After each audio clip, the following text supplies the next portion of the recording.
नमस्कार, news one India देख रहे हैं आप और मैं हूं आपके साथ प्रभा जोशी।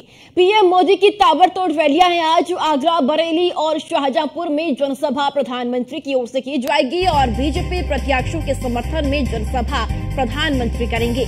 जनसभा के दौरान सीएम योगी भी मौजूद रहेंगे और पीएम की सभा को देखते हुए सुरक्षा के भी कड़े इंतजाम किए गए हैं।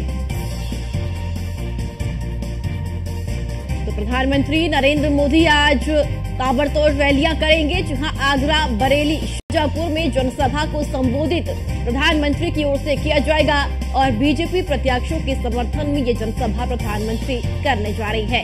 तो प्रचार प्रसार और भी ज्यादा तेज भारतीय जनता पार्टी की ओर से किया गया है। प्रधानमंत्री लगातार चुनावी जनसभाओं को संबोधित कर रहे हैं और आज आगरा, बरेली और शाहजहांपुर में जनसभा को प्रधानमंत्री की ओर से संबोधित किया जाना है। इसी के साथ साथ आपको बताते चले कि प्रधानमंत्री की जनसभाओं को देखते हुए सुरक्षा के भी कड़े इंतजाम आगरा, बरेली और शाहजहांपुर में किए गए हैं।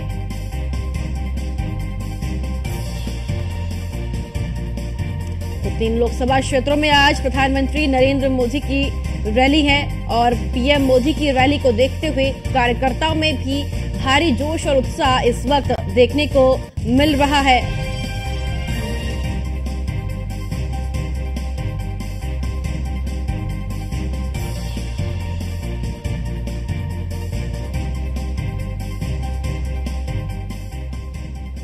तो प्रधानमंत्री नरेंद्र मोदी की रैली आज आगरा, बरेली और शाहजहांपुर में होगी, जहां पर जनसभा को प्रधानमंत्री की ओर से संबोधित किया जाना है और बीजेपी प्रत्याशियों के समर्थन में जनसभा प्रधानमंत्री नरेंद्र मोदी की ओर से की जाएगी। और साथ ही साथ आपको बताते चले कि पीएम की सभा को देखते हुए सुरक्षा के भी कड़े इंतजाम किए गए हैं। तो 3 लोकसभा क्षेत्रों में आज प्रधानमंत्री की ओर से जनसभा की जानी है और आज भारतीय जनता पार्टी के प्रत्याशियों के समर्थन में वोट की अपील भी पीएम मोदी की ओर से की जानी है। इसी के साथ साथ आपको बताते चले कि प्रधानमंत्री नरेंद्र मोदी लगातार चुनावी जनसभाओं को संबोधित कर रहे हैं और साथ ही साथ केंद्र सरकार और राज्य सरकार की ओर से जिस तरीके से योजनाएं आम जन के लिए चलाई जा रही है, उनका जिक्र जनता के सामने जनसभा के माध्यम से पीएम करते हुए नजर आएंगे।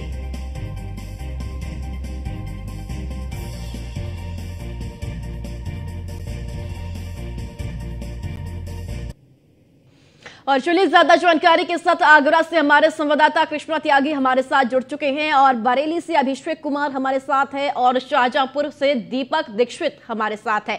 सबसे पहले बरेली का रुख करेंगे। अभिषेक, आज प्रधानमंत्री नरेंद्र मोदी बरेली में चुनावी हुंकार भरते हुए नजर आएंगे, क्या कुछ तैयारियां प्रधानमंत्री की जनसभा को लेकर?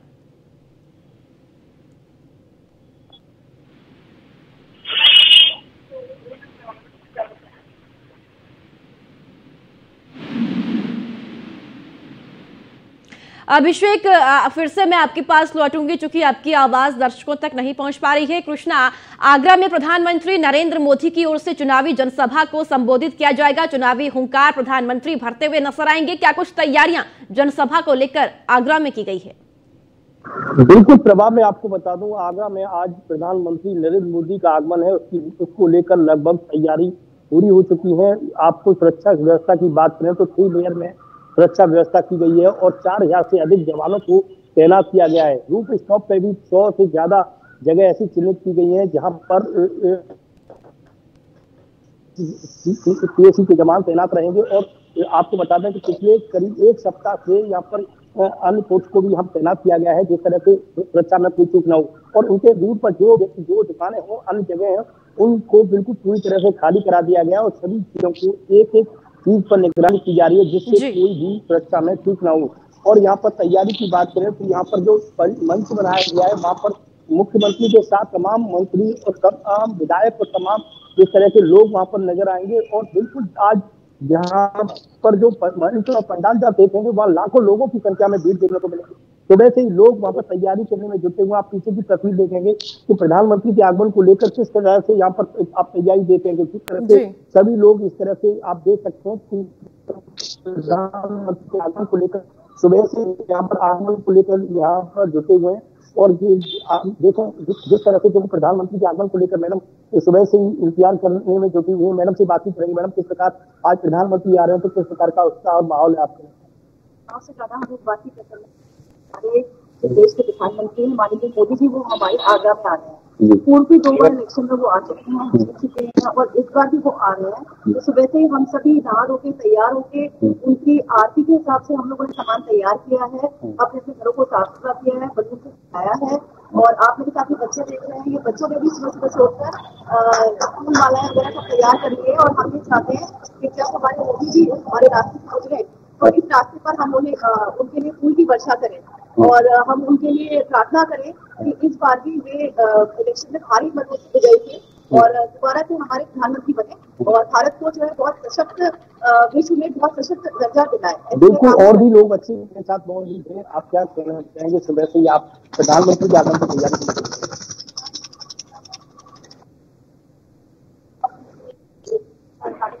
बिल्कुल प्रभा, जिस तरह से आप पीछे की तस्वीर देख रहे थे कि सभी बच्चे सुबह से ही उनके प्रधानमंत्री के आगमन की तैयारी को लेकर जुटे हुए। आज प्रधानमंत्री नरेंद्र मोदी जन कल्याणकारी योजना को लेकर भी लोगों को बताएंगे और जनसभा को संबोधित करेंगे।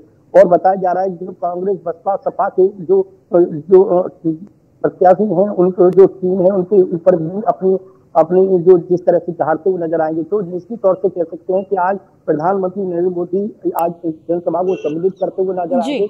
और प्रभा सबसे महत्वपूर्ण बात यह है कि जो लोग जो अपने लोग ही विरोधी तो लोग रूठे हुए थे, आज उन लोगों को बनाने का भी प्रयास किया जाएगा। और आपको बता दें जिस तरह से प्रधानमंत्री नरेंद्र मोदी का आगमन होता है और जो लोग उनके मन में जो कुछ भी अपने लोगों को लेकर नाराजगी होती है, वो वहां पर आज प्रधानमंत्री नरेंद्र मोदी के आगमन को लेकर वो लोग भी प्रधानमंत्री नरेंद्र मोदी के साथ, भारतीय जनता पार्टी के साथ एकजुट नजर आएंगे। निश्चित तौर से कह सकते हैं भारतीय जनता पार्टी के लिए आज बहुत ही महत्वपूर्ण दिन है, क्योंकि आज प्रधानमंत्री नरेंद्र मोदी का आगमन है और लगभग तैयारी पूरी हो चुकी है, रूट डाइवर्ट किया गया है। तो तमाम तरह से आज यहाँ पर सुबह से ही लोग उनकी तैयारी के आगमन को लेकर तैयारी करने में जुटे हुए हैं। और आप यहाँ सुबह जैसे जैसे वक्त बढ़ता जाएगा और यहाँ लोगों की भीड़ यहाँ पर नजर आएगी और तमाम लोग यहाँ पर नजर आएंगे। आज लाखों लोगों की संख्या में भीड़ देखने को मिलेगी। ठीक है, दीपक हमारे साथ शाहजहांपुर से हैं। दीपक, अगर शाहजहांपुर की बात करें तो प्रधानमंत्री का आगमन आज शाहजहांपुर में भी है, चुनावी रैली को संबोधित करेंगे प्रधानमंत्री। क्या कुछ तैयारियां शाहजहांपुर में है प्रधानमंत्री के आगमन को लेकर, और साथ ही साथ भारतीय जनता पार्टी के लिए प्रधानमंत्री का ये दौरा शाहजहांपुर में कितना महत्वपूर्ण और फायदेमंद रहेगा? आपको बता दें कि शाहजहांपुर में जो आज प्रधानमंत्री नरेंद्र मोदी जी का जो जनसभा होनी है, वो लगभग 4:30 बजे के आसपास शाहजहांपुर पहुंचेंगे और वहां पर जो बरेली मोड़ में जो मोदी ग्राउंड है, वही मोदी ग्राउंड में ही एक बड़ी जनसभा को संबोधित करेंगे। सबसे बड़ी बात देखिए प्रभा ये है कि शाहजहांपुर से अरुण सागर जो बीजेपी के प्रत्याशी है, पहले भी सांसद रहे, उनको दोबारा बीजेपी ने अपना प्रत्याशी बनाया है। वहीं धौरारा की जो प्रत्याशी है रेखा वर्मा, लखीमपुर के अजय मिश्र टेनी और जो आसपास के जितने भी है, उनके सबके लिए यहाँ पर आज नरेंद्र मोदी आएंगे। और कहीं न कहीं जो एक प्रभाव पड़ेगा मोदी जी के आने से, जो प्रभाव पड़ेगा वो एक अलग होगा। क्योंकि शाहजहांपुर की अगर बात की जाए तो शाहजहांपुर में ददरौल विधानसभा में उपचुनाव भी होना है जी। अभी यहाँ पर जो मानवेंद्र जो विधायक थे, उनका निधन हो गया था, उनके बाद उनके ही बेटे को यहाँ से टिकट भी दिया गया है। तो सबसे बड़ी बात है कि जो जनसभा होनी है वो ददरौल जो विधानसभा क्षेत्र है वहीं पर होनी है। तो कहीं न कहीं जो नरेंद्र मोदी जी के आने से जो प्रभाव पड़ेगा, बीजेपी के नेता खुश नजर इसलिए आ रहे हैं कि देखिए सबसे बड़ी बात है कि कल भी मेरी मंत्री जितेंद्र प्रसाद से बात हुई थी, तो उन्होंने साफ तौर से कहा कि वो इस बार उत्तर प्रदेश में 80 की 80 सीटें जीतने जा रहे हैं। दावा बीजेपी के लोग कर रहे हैं कि 80 की 80 सीटें जीतेंगे, लेकिन ये तो आने वाला वक्त बताएगा। उधर अखिलेश के लोग जो है, अखिलेश पार्टी के जो लोग हैं, सपा के जो लोग हैं, वो भी दम भर रहे हैं। कल राज्यपाल कश्यप जब शाहजहांपुर पहुंचे थे तो उन्होंने भी कहा था कि 80 में 80। लेकिन अगर सबसे बड़ी बात है तो शाहजहांपुर से जो बीजेपी के प्रत्याशी अरुण सागर है, वो वहां पर दमदार प्रत्याशी नजर इसलिए आ रहे हैं क्योंकि समाजवादी पार्टी के पास जो उन्होंने पहले नामांकन कराया था, तो यहाँ पर दरअसल ये 80 सीट है। तो कश्यप के नाम से जो नामांकन हुआ तब उसका कैंसिलेशन नजर आ रहा है। इसलिए कल सपा ने एक और अपने नए कैंडिडेट को नामांकन कराया। तो ऐसे में कहीं न कहीं जो बीजेपी का प्रत्याशी है, जो पहले भी सांसद रहे हैं सागर, वो मजबूत नजर आ रहे हैं शाहजहांपुर से। जी जी, ठीक है, फिर से आपके पास लौटेंगे दीपक। अभिषेक बरेली से हमारे साथ है। अभिषेक, बरेली का ताजा हाल बताइए। जिक्र कीजिए कि प्रधानमंत्री का आगमन है, क्या कुछ तैयारियां जनसभा को लेकर है? रैली भी होगी प्रधानमंत्री की, किस तरीके से तैयारियां की गई है बरेली में, और कितना फायदेमंद रहेगा बरेली के लिए प्रधानमंत्री का आगमन चुनावी लिहाज से? जी, आपको बता दें, आज प्रधानमंत्री नरेंद्र मोदी का बरेली का दौरा है, जो कि आंवला, जो बरेली जनपद की आंवला लोकसभा क्षेत्र में आलमपुर जाकर है, वहाँ पर प्रधानमंत्री नरेंद्र मोदी 3:15 बजे उतरेंगे। उतरने के बाद वहाँ पे जनसभा संबोधित करेंगे। 37 दर्शकों को बताना चाहेंगे। एक जनसभा पहले बधाई होने वाली थी, बधाई जनसभा कैंसिल करने के बाद इसे आंवला क्षेत्र में किया जा रहा है। यहाँ पर बरेली मंडल को लेकर ये जनसभा की जाएगी, जहाँ पर बदायूं बरेली मंडल के और भी प्रत्याशी मौजूद रहेंगे। वहीं 3:15 बजे जनसभा संबोधित करने के बाद नरेंद्र मोदी जो है शाहजहांपुर के लिए रुख करेंगे, जो आज उनकी रैली है वही दर्शकों को बताना चाहेंगे। कल 26 तारीख को बरेली लोकसभा क्षेत्र में प्रधानमंत्री नरेंद्र मोदी की रैली की जा रही, जो कि रविंद्रनगर में स्थित है। साथ ही आज जनसभा की बात की जाए तो आपको बता दें 1.5 लाख लोगों की आने की संभावना है। वही देखने वाली बात ये होगी नरेंद्र मोदी कौन कौन से गुरु मंत्र लेके जाते हैं, क्या क्या जनता संबोधित करते हैं, कौन कौन से विकास कार्यों की बात करते हैं। वही बात की है बरेली आंवला लोकसभा क्षेत्र में जाके धर्मेंद्र कश्यप लोकसभा प्रत्याशी 2 बार सांसद रह चुके हुए हैं। आज पुनः वो तीसरी बार विश्वास जताया गया पार्टी द्वारा, जो कि उनके समर्थन में जनसभा प्रधानमंत्री नरेंद्र मोदी द्वारा की जा रही है। और कहने की बात यह है कि जहाँ प्रधानमंत्री मोदी की जनसभा होती है वहाँ कुछ न कुछ नया देखने को मिलता है। देखने वाली बात यह होगी प्रधानमंत्री नरेंद्र मोदी आएंगे तो क्या देखकर जाएंगे। जी कृष्णा, अगर आगरा के सियासी समीकरण की बात करते हैं तो सियासी समीकरण इस वक्त क्या बन रहा है? क्योंकि भारतीय जनता पार्टी ने पूरी ताकत चुनावी मैदान में झोंक दी है और इस बात से अंदाजा लगाया जा सकता है कि प्रधानमंत्री खुद हर एक लोकसभा क्षेत्र में चुनावी जनसभाओं को संबोधित कर रहे हैं। वहीं विपक्ष की स्थिति भी कहीं ना कहीं देखने को मिलती है। विपक्ष भी मजबूती का दावा करता है कि चुनावी मैदान में हम भी मजबूत हैं, लेकिन सियासी समीकरण इस वक्त आगरा का क्या कुछ दिखता है? बिल्कुल प्रभाव कह सकते हैं। जिस प्रकार आगरा की बात करें तो आगरा में 2 लोकसभा सीटें, एक फतेहपुर सीकरी और एक आगरा की सुरक्षित सीट। आगरा सुरक्षित सीट पर प्रोफेसर एस सिंह बघेल को द्वारा से जगह दी है, और वहीं फतेहपुर सीट पर लोकसभा बीजेपी प्रत्याशी राजकुमार चाहर को बीजेपी। लेकिन सबसे ज्यादा जो विरोध राजकुमार चाहर का नजर आ रहा है, तो लोगों का ये कहना था कि 5 साल बीत जाने के बाद वो न तो कार्यकर्ताओं के बीच में रहे, न उन लोगों के लिए कोई खासा कार्यक्रम किया। हालांकि दोनों सीट पर जमकर विरोध जरूर देखा जा रहा है। और हालांकि केंद्रीय मंत्री एस सिंह बघेल की बात करें तो उनके भी कई जगह पोस्टर लगाए गए थे। उसमें पोस्टर में ये जिक्र किया गया था, योगी मोदी गैर नहीं लेकिन एस सिंह बघेल तुम्हारी खैर नहीं, इस तरह के तमाम पोस्टर नजर आए। वहीं फतेहपुर सीकरी के प्रत्याशी राजकुमार चाहर के लिए भी कई जगह पर वोट का बहिष्कार करते हुए नजर लोग आए। तो निश्चित तौर से कह सकते हैं कि यहाँ पर दोनों प्रत्याशियों के लिए लोगों में काफी विरोध है। लेकिन सबसे महत्वपूर्ण बात है कि यही कारण है कि यहाँ बीजेपी की तरफ से तमाम जो मंत्री आए उन लोगों को काफी मशक्कत करनी पड़ी है। राजकुमार चाहर के मुख्यमंत्री योगी आदित्यनाथ को 3 बार यहाँ पर जनसभा संबोधित करनी पड़ी। आज प्रधानमंत्री नरेंद्र मोदी खुद यहाँ पर जनसभा को संबोधित करेंगे, और इनके साथ साथ मुख्यमंत्री के साथ साथ डिप्टी सीएम को भी आना पड़ा है। फतेहपुर सीकरी लोकसभा के लिए BL वर्मा जी वहां पहुंचे हैं, जो अभिनेता रविकिशन पहुंचे हैं। तमाम लोगों ने जनसभा को संबोधित करते हुए दोनों प्रत्याशियों के लिए पूरी ताकत झोंकी है। हालांकि बीजेपी कोई भी चुनाव हो, चाहे लोकसभा चुनाव हो, विधायक चुनाव हो, तमाम चुनाव में पूरी ताकत के साथ, दमखम के साथ लड़ती है। यही कारण है कि बीजेपी अपने मकसद में पूरी तरह से कामयाब होती है। हालांकि बसपा की बात करें तो बसपा की तरफ से अभी भी कोई ऐसी बड़ी रैली देखने को मिली है, न तो मायावती अभी इस मैदान में आगरा के लिए पहुंचे। हालांकि अखिलेश यादव और राहुल गांधी ने एक रोड शो जरूर किया था। हालांकि 29 तारीख को अखिलेश यादव का एक जनसभा का एक संबोधित का एक कार्यक्रम जरूर बताया जा रहा है। लेकिन जिस तरह से बीजेपी आगे बढ़ रही है, उस तरह से बीजेपी की जो तैयारी है उसको लेकर बिल्कुल निश्चित तौर से साफ हो रहा है कि बीजेपी आगे जिस तरह से बढ़ रही है, और लोग उनकी लोकप्रियता को सुनने के लिए तमाम लोग जनसभा को देखने के पहुंचे हैं। तो और उनकी भीड़ को लेकर अंदाज लगा सकते हैं कि आज प्रधानमंत्री नरेंद्र मोदी की जो रैली होगी, जनसभा होगी, उसे सुनने के लिए लाखों लोग। तो निश्चित तौर से एक जो लोगों के अंदर जो नाराजगी का जो सवाल रहता है उसको लेकर बात नहीं, बिल्कुल, यानी कि नाराजगी को दूर करने की पूरी कोशिश यहाँ से प्रधानमंत्री करते हुए नजर आएंगे। दीपक, शाहजहांपुर में किस तरीके से सियासी समीकरण इस वक्त देखने को मिल रहा है, क्योंकि 80 का लक्ष्य है उत्तर प्रदेश में भारतीय जनता पार्टी ने रखा है और एक एक सीट बेहद महत्वपूर्ण है इस वक्त भारतीय जनता पार्टी के लिए। विपक्ष की स्थिति वहां पर कहां देखने को मिलती है और साथ ही मुद्दे ऐसे कौन से हैं जो इस बार के चुनाव में सबसे ज्यादा प्रभावी नजर आ रहे हैं? देखिए, बिल्कुल प्रभाव अगर बात की जाए शाहजहांपुर की, तो शाहजहांपुर में मैंने पहले भी आपको बताया है, साफ तौर से विपक्ष जो है, विपक्ष कहीं पर नजर नहीं आ रहा है। क्योंकि विपक्ष की अगर बात की जाए तो विपक्ष, मैंने पहले बताया कि जब विपक्ष के पास जो प्रत्याशी था वो उसका जो जाति प्रमाण पत्र है उसको लेकर के वो अभी भी संशय में है कि कहीं उनका जो नामांकन है वो कैंसिल ना हो जाए। इसीलिए उन्होंने कल एक दूसरा नामांकन कराया है, समाजवादी पार्टी के जो प्रत्याशी बनाया गया है। तो कहीं न कहीं जब शाहजहांपुर में समाजवादी पार्टी के दो प्रत्याशी हैं और बीजेपी का जो अरुण सागर है, तो खास तौर से ये साफ तौर से आप समझ सकती हैं प्रभा की। देखिए कि यहाँ पर जो है, अगर मोदी जी की बात हो, योगी जी की बात हो, तो 80 सीटों की जो बात कर रहे हैं उत्तर प्रदेश में, तो कहीं न कहीं बीजेपी मजबूत नजर आ रही है।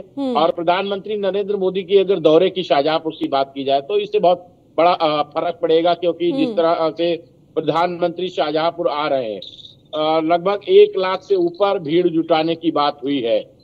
ये भी बातचीत हुई है कि जिस तरह से मोदी जी आएंगे तो कहीं न कहीं उपचुनाव की सीट हो चाहे वो लोकसभा की सीट हो, दोनों सीटें जो है वो बीजेपी की झोली में जाने वाली है। उधर अगर बात की जाए तो प्रशासन ने बड़ी तैयारियां की हैं, क्योंकि सुरक्षा में कोई भी चूक ना हो। साफ तौर से शाहजहांपुर के जो पुलिस अधीक्षक हैं उन्होंने साफ तौर से ये भी कहा कि जो ड्रोन है, पतंग है, ये चीज नहीं उड़ाई जाएंगी पूरे शहर पे, इस पे प्रतिबंध लगा दिया गया है। आज के जब तक प्रधानमंत्री नरेंद्र मोदी शाहजहांपुर आ नहीं जाते और यहाँ से चले नहीं जाते तब तक के लिए प्रतिबंध लगाया गया है। रूट डायवर्जन को लेकर भी काफी खास तौर से एक मैप तैयार किया गया है।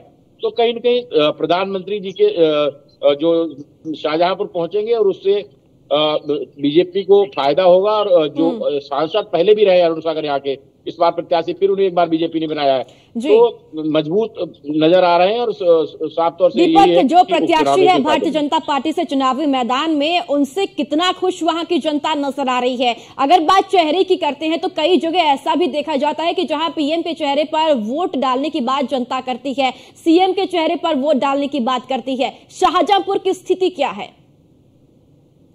देखिए प्रभा, अगर साफ तौर से बात की जाए तो जो स्थिति है, अगर उसकी बात की जाए, स्थिति जो है, अगर कैंडिडेट की बात की जाए तो कैंडिडेट की स्थिति तो साफ तौर से पूरे प्रदेश और देश में, ये तो आप जानते ही समझ ही सकते हैं कि प्रधानमंत्री नरेंद्र मोदी और योगी आदित्यनाथ के चेहरे पर वोट मिल रहा है। लोग प्रत्याशी से खुश नहीं है, ये मैं कह सकता हूँ, लेकिन प्रधानमंत्री नरेंद्र मोदी से लोग खुश नजर आ रहे हैं, योगी आदित्यनाथ से खुश नजर आ रहे हैं।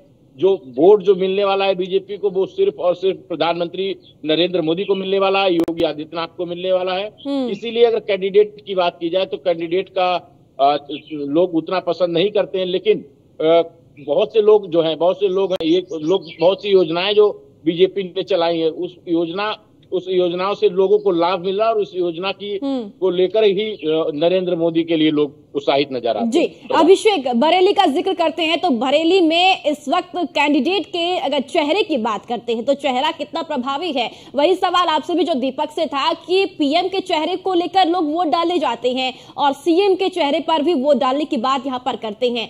बरेली में क्या स्थिति है? प्रत्याशी कितना मजबूत चुनावी मैदान में इस वक्त है?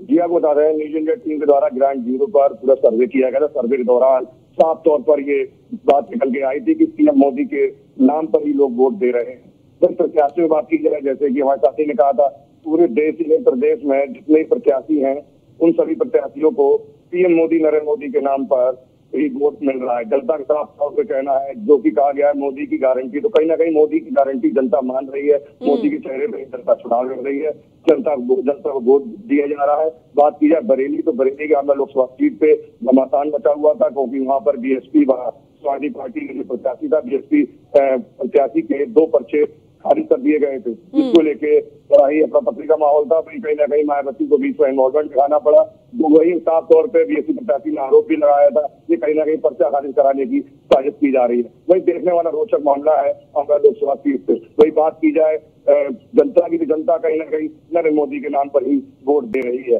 वही बात की जाए आज की जनसभा की करीब 1.5 लाख लोगों की पहुंचने की संभावना है। मोदी के द्वारा क्या क्या बातें की जाती हैं, क्या क्या योजनाएं बताई जाती हैं, किन किन बातों से जनता लाभान्वित व प्रभावित होती है। जी अभिषेक, बरेली में चुनावी लिहाज से कौन से ऐसे मुद्दे हैं जो प्रभावी है और कौन से ऐसे मुद्दे हैं जिनके इर्द गिर्द लोकसभा का चुनाव बरेली में घूमता हुआ इस वक्त नजर आ रहा है?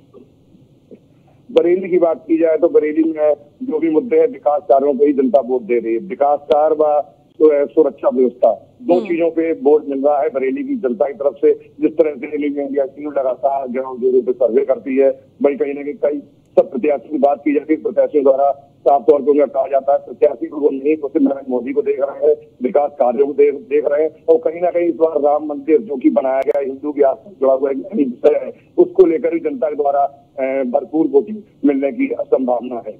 जी अगर बात शाहजहांपुर की करते हैं दीपक, तो देखिए आज जनसभा है, प्रधानमंत्री उस हर एक बात का जिक्र करेंगे जो कि केंद्र सरकार और राज्य सरकार के लिए, आम जन के लिए योजनाएं लाई गई है, और साथ ही राम मंदिर का जिक्र भी प्रधानमंत्री की ओर से किया जाएगा। तमाम वो जो कानून, जो योजनाएं लाई गई है आम जनता के लिए, उनका जिक्र भी किया जाएगा। लेकिन विपक्ष पर भी हमला करते हुए, निशाना साधते हुए यहां से प्रधानमंत्री जरूर नजर आएंगे। नहीं देखिए, बिल्कुल प्रभा, अगर जैसा कि आपने कहा कि जो राम मंदिर की बात की, राम मंदिर को लेकर के लोग काफी उत्साहित नजर आते हैं, इसलिए कि देखिए जो 500 वर्षों में नहीं हो पाया वो अब हुआ है। तो कहीं ना कहीं आप समझ लीजिए कि जिस तरह से राम मंदिर की बात हो, मैंने पहले भी आपसे कहा जो अन्य योजनाएं हैं उनकी बात हो, तो कहीं ना कहीं ये बीजेपी को लाभ देने वाली है। प्रत्याशी की बात यहाँ पर नहीं है, लेकिन प्रधानमंत्री नरेंद्र मोदी और योगी आदित्यनाथ की बात है, उनको लेकर उनको जो है यहाँ पर वोट मिलेगा। दूसरी अगर बात की जाए साफ तौर से, तो जो राम मंदिर बना है उससे मैंने लोगों से बातचीत भी की, लोग बड़ा खुश नजर आ रहे हैं। उनका यही मानना है कि जो काम अभी तक नहीं हुआ वो काम बीजेपी सरकार में हुआ, इसलिए लोग बीजेपी के साथ जाना चाहते हैं। लोगों को जो राशन मिल रहा है उसको लेकर के, प्रधानमंत्री आवास योजना चली, शहर की बात की जाए, ग्रामीण की बात की जाए, तो लोगों को एक घर मिला रहने के लिए, इस चीज को लेकर के लोग जो है उत्साहित नजर आते हैं। जिनके पास घर नहीं हुआ करता था प्रभा, आज वो अपने घर में रहते हैं। सबसे बड़ी बात यह है कि लोगों के पास अपना घर हो गया है, और ये प्रधानमंत्री योजना के तहत ही हो पाया है। तो कहीं न कहीं इसको लेकर के लोग, अब अगर आप विपक्ष की बात कर ली जाए तो विपक्ष जो है वो कहीं इसलिए नजर नहीं आ रहा है क्योंकि जब मैं ग्रामीण क्षेत्र की बात करता हूँ या शहर में कहीं से लोगों से बातचीत करता हूँ, तो लोग साफ तौर से जो है मना करते। दूसरी बात यहाँ पर अगर बात की जाए तो जो मुस्लिम वोटर भी इस बार बीजेपी के साथ जाना पसंद करता रहता। जी चलिए ठीक है दीपक, शुक्रिया आपका। अभिषेक आपका भी शुक्रिया। कृष्णा आपका भी बहुत बहुत शुक्रिया जानकारी साझा करने के लिए।